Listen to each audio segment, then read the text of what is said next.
अब यहाँ पर हम 8वें प्रोग्राम पर आ जाते हैं।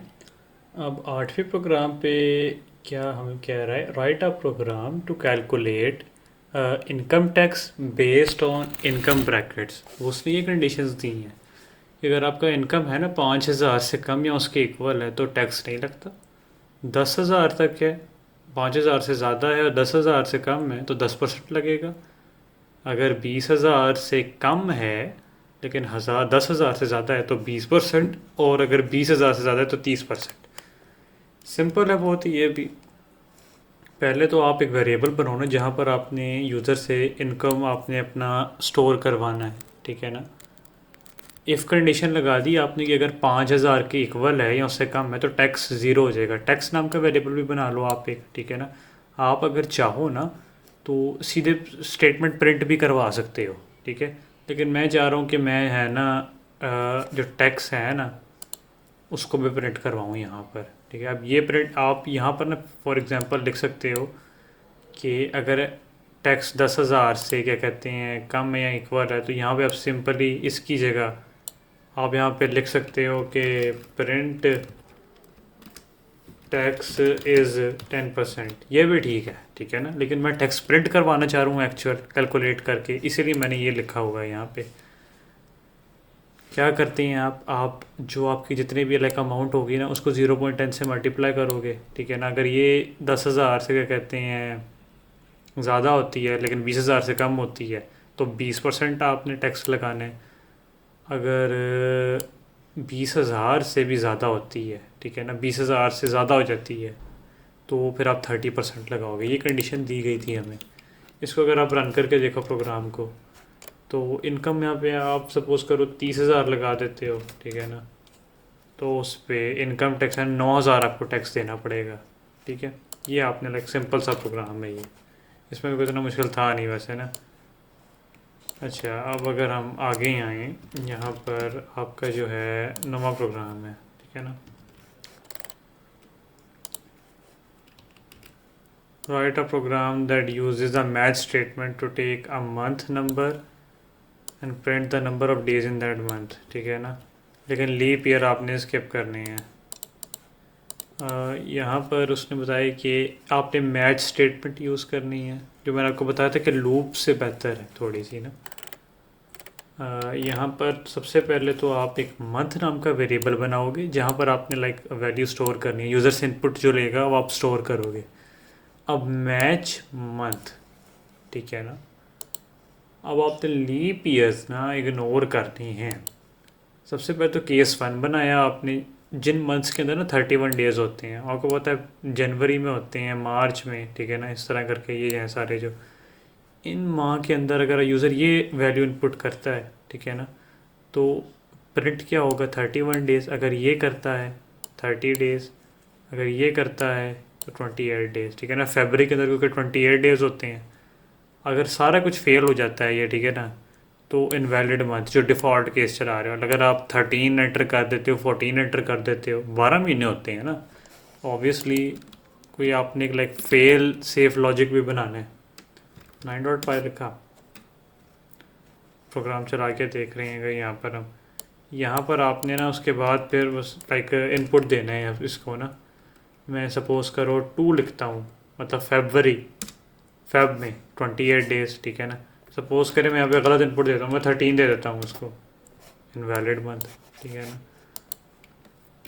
ये भी आसान था। मैच स्टेटमेंट यूज़ किया बेसिकली आपने, ठीक है। और आप लोग ना ये यूज़ करना प्लीज़, ठीक है ना, ताकि आप लाइक मल्टीपल इनपुट्स रख सको। आपने ये नहीं करना कि एक एक करके बनाना है, वो बहुत ही लंबा स्ट्रेच हो जाएगा आपका, ठीक है। फिर अब 10वां प्रोग्राम है, एक कैलकुलेटर बनाना है आपने।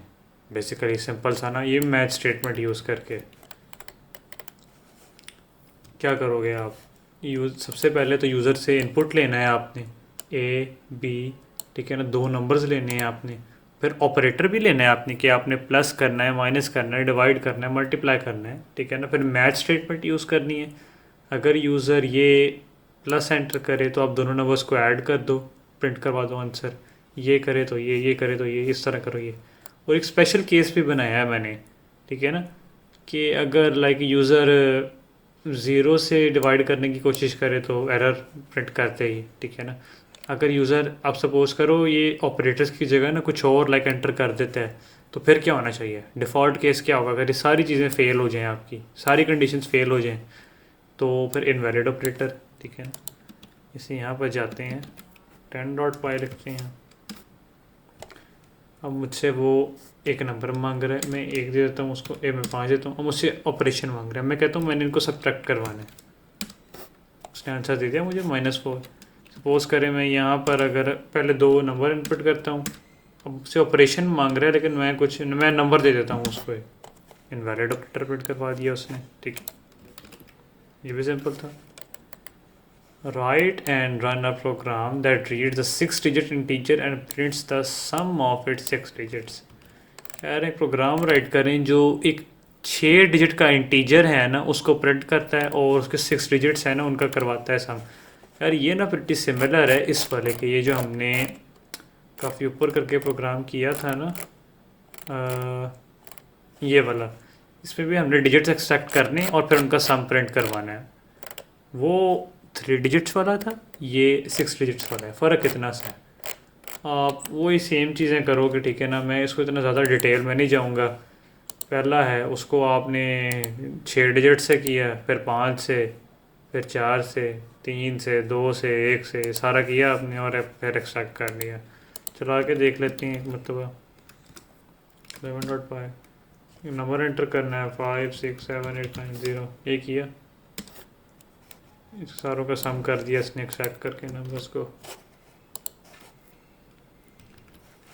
अब ये है एक write run program that plays the game of rock paper scissors, ठीक है ना। रॉक पेपर सीजर सबको पता है किस तरह खेलते हैं, ठीक है ना। मैं तो डिटेल में नहीं जाता, ठीक है, सीधा प्रोग्राम पर आता हूँ मैं। अब इसको करने का ना एक तरीका ये कि आप बहुत ही लंबी ना इफ एल्स स्टेटमेंट्स लिखें, लेकिन मैंने नहीं किया इस तरह। मैंने क्या किया है, 2 वेरिएबल्स लिए ना पहले तो, P1 और P2, जिसमें प्लेयर इनपुट लिखेगा अपना, ठीक है। अब वो जो भी लिखता है, ठीक है ना, रॉक पेपर सीजर जो भी लिख रहा है, ठीक है, अगर P1 प्लेयर 1 का इनपुट है और प्लेयर 2 का इनपुट है, जो अगर वो सेम आता है ना तो फिर टाई हो जाएगा। अगर कोई रॉक लाता है, अगला भी रॉक लाता है, तो ऑब्वियसली भाई वो फॉल्स ही होगा ना। अब मैंने ना एक लॉजिक लगाई है थोड़ी सी, ठीक है ना। Elif P1 minus P2 models by 3, कि प्लेयर 1 का जो इनपुट होगा, प्लेयर 2 का इनपुट होगा, उनको ये सब्ट्रैक्ट करेगा और फिर 3 से डिवाइड करेगा, और वो अगर वो 1 के इक्वल आए तो प्लेयर 1 जीत जाएगा। ये थोड़ा सा अभी समझाने के लिए कॉम्प्लेक्स है, क्योंकि मैंने ये अपने तरीके से किया है। अगर किसी ने ये समझना है ना तो वो मुझे डीएम कर दे, ये मैं आपको बाद में समझा दूंगा, ठीक है। 13 है, बहुत ही आसान है। Write a run a program that reads 2 integers and then uses the conditional expression operator to print either multiple or not according to whether one of the integers is a multiple of the other, ठीक है। बहुत आसान है यार ये तो। क्या है इसमें, 2 यूज़र से इनपुट लिया आपने ए और बी, ठीक है। अगर ए जो है ना बी से डिवाइड करें 0 आता है, ठीक है ना, मतलब ए है ना बी का मल्टीपल है, बी ए से डिवाइड होता है और 0 आता है, तो ए बी का मल्टीपल है या बी ए का मल्टीपल है, ठीक है। अगर दोनों डिवाइड नहीं होते तो फिर आप है ना नॉट आपने प्रिंट करवा देना है, जिस तरह उसने हमें कहा हुआ है करने को। 13.5 है ना, इनपुट देते हैं 4 5, नॉट आ गया। अब सपोज करें हम यहाँ पे 2 दे देते हैं, 12 दे देते हैं, मल्टीपल दोनों डिवाइड हो सकते हैं, 2 6 12 हो सकता है ना। फिर आते हैं जी 14 के ऊपर। दोबारा से आ गया यार वही वाला ना, ये write and run a character program that stimulates a simple calculator. ये आप पहले भी कर चुके हो, करने की ज़रूरत नहीं है वैसे दोबारा, ठीक है। अब ये आखिरी वाला प्रोग्राम है ना, ये थोड़ा सा कॉम्प्लेक्स है, ये मैं आप सबको समझाता हूँ डिटेल के साथ थोड़ा सा, ठीक है ना। Write a program which will take at max a 6 digit number and output each of it digits in words, ठीक है ना। अगर उसने अगर रिस्ट्रिक्शन पे लगाई, उसने बताया कि अगर नंबर है ना 6 डिजिट से ज़्यादा होगा ना, या कम होगा सॉरी उससे, ठीक है ना, तो ज़ीरोस प्रिंट ना करे ये, ठीक है ना। अगर 6 डिजिट से ज़्यादा बड़ा हो जाता है तो फिर अब रॉन्ग इनपुट आ जाए। अब इसकी लॉजिक क्या है, बहुत ही आसान है। एक हमने क्योंकि अभी तक एक कन्वर्जन नहीं पढ़ी तो थोड़ी शायद मुश्किल लगे आपको, लेकिन वैसे बहुत आसान है ये। ठीक है, सबसे पहले तो n नाम का वेरिएबल बनाया। अब आप यहाँ पर 6 डिजिट्स का इनपुट ले रहे हो यूज़र से। ठीक है, अब यहाँ पर ये if not n dot is digit और length n is equal to more than 6। ठीक है ना, अब उसने मैं क्या कहा था कि अगर डिजिट्स ना हो जो आप लाइक वैल्यू एंटर करोगे और 6 से अगर वो लाइक कम हो तो आपने रॉन्ग इनपुट प्रिंट करवाना है। वो लॉजिक मैंने लगाई। अगर ये n इस डिजिट, ये क्या चेक कर रहा है कि जो यूज़र ने इनपुट की है वैल्यू वो डिजिट है कि नहीं है। ठीक है, और ये लेंथ, ये क्या चेक कर रहा है कि नंबर है ना 6 से अगर छोटा है। अगर इन दोनों में से कोई एक भी फॉल्स होती है ना, ट्रू होती है, सॉरी ट्रू होती है इनमें से एक भी कोई, तो रॉन्ग इनपुट आपने प्रिंट करवाना है। एल्स अब हम आगे अपना लाइक करा रहे हैं। मैंने एक लिस्ट क्रिएट की है वर्ड्स से, यहाँ पर मैंने ना लिख दिए, उसने 6 डिजिट बोला था ना, तो इधर से शुरू करें अब 0 1 2 3 4 5 6 7 8 9। ठीक है, ये 9 डिजिट होते हैं ना पहले हैं, तो 10 क्योंकि आपका इंडेक्सिंग है ना 0 से स्टार्ट होती है। अब आप क्या कर रहे हैं, अब ये 4 डिजिट इन n, ये बेसिकली लूप लगा रहा है एक। ठीक है, ये क्या कर रहा है, वो चेक कर रहा है कि जो आपका n है ना उसके अंदर जितने भी डिजिट हैं वो क्या होगा, प्रिंट वर्ड्स इंट डिजिट। अब ये लाइन है ना बेसिकली ये क्या कर रही है, ये आपके जो आप लाइक इनपुट एंटर करोगे ना यहाँ पे उनको स्ट्रिंग के अंदर कन्वर्ट कर देगी। आप इंटीजर में इनपुट दे रहे हो डिजिट में, वो क्या करेगी स्ट्रिंग में कन्वर्ट कर देगी, ताकि आप ना लूप आराम से कर सको। क्योंकि स्ट्रिंग्स को ना लूप करना आसान होता है, डिजिट को पहले आप कन्वर्ट करोगे फिर लूप करोगे, फिर अगला कन्वर्ट करोगे फिर लूप करोगे, वो लंबा हो जाएगा काम। इसलिए एक लिस्ट यूज़ की है और एक लूप लगा लिया है। ठीक है, आप मैनुअली चेक नहीं करना पड़ रहा आपको। इसको भी रन करके देखें, अगर हम 15.py आएगा। अगर यहाँ पे ना मैं जैसे मैं 6 से ज़्यादा लाइक एंटर कर देता हूँ डिजिट, तो उसने मुझे रॉन्ग इनपुट दे दिया क्योंकि ये कंडीशन ट्रू हो गई, ये सारा स्किप हो गया। अब यहाँ पर अगर मैं लिख देता हूँ 1 2 3 4 5 6, 6 डिजिट है, इसने कर दिया प्रिंट 1 2 3 4 5 6। लेकिन अगर मैं यहाँ पर कोई ऐसा इनपुट दे देता हूँ, रॉन्ग इनपुट बता रही क्योंकि डिजिट्स नहीं है, ये लाइन चेक कर रही है यहाँ पे कि नंबर जो आपने एंटर किया वो डिजिट है कि नहीं है। ठीक हो गया। अच्छा, जब आप सारा कुछ ये कर लोगे ना, तब आपने असाइनमेंट किस तरह अपनी जमा करवानी है, अब ये सवाल है आपका। ठीक है, जब आप कोई भी प्रोग्राम लिखोगे ना, आज जब आपने लाइक जैसे ये सपोज करो लिख लिया, आपने इसको सेव करना है, इसको रीनेम करना है 1.py, और आपने इसको एक फ़ोल्डर में सेव कर लेना है। ठीक है, आप एक अपने नाम का फ़ोल्डर बनाओगे, उसके अंदर ना इन सारी फाइल्स को बारी बारी सेव कर लोगे आप। ठीक है ना, और जो PDF होगी ना अपनी वो भी सेव करनी है आपने इसी फोल्डर के अंदर। जैसे ये है, इधर आपने आना है इंसर्ट पे, image from upload from computer, यहाँ पर आप आओगे। ठीक है, इमेजेस पे, और जो आपने स्नैपशॉट्स लिए होंगे ना कोड को, उनको इधर अपलोड करते जाना है बारी बारी। जब आप जैसे आप सारे अपलोड कर लोगे, फाइल पे जाना है आपने, डाउनलोड।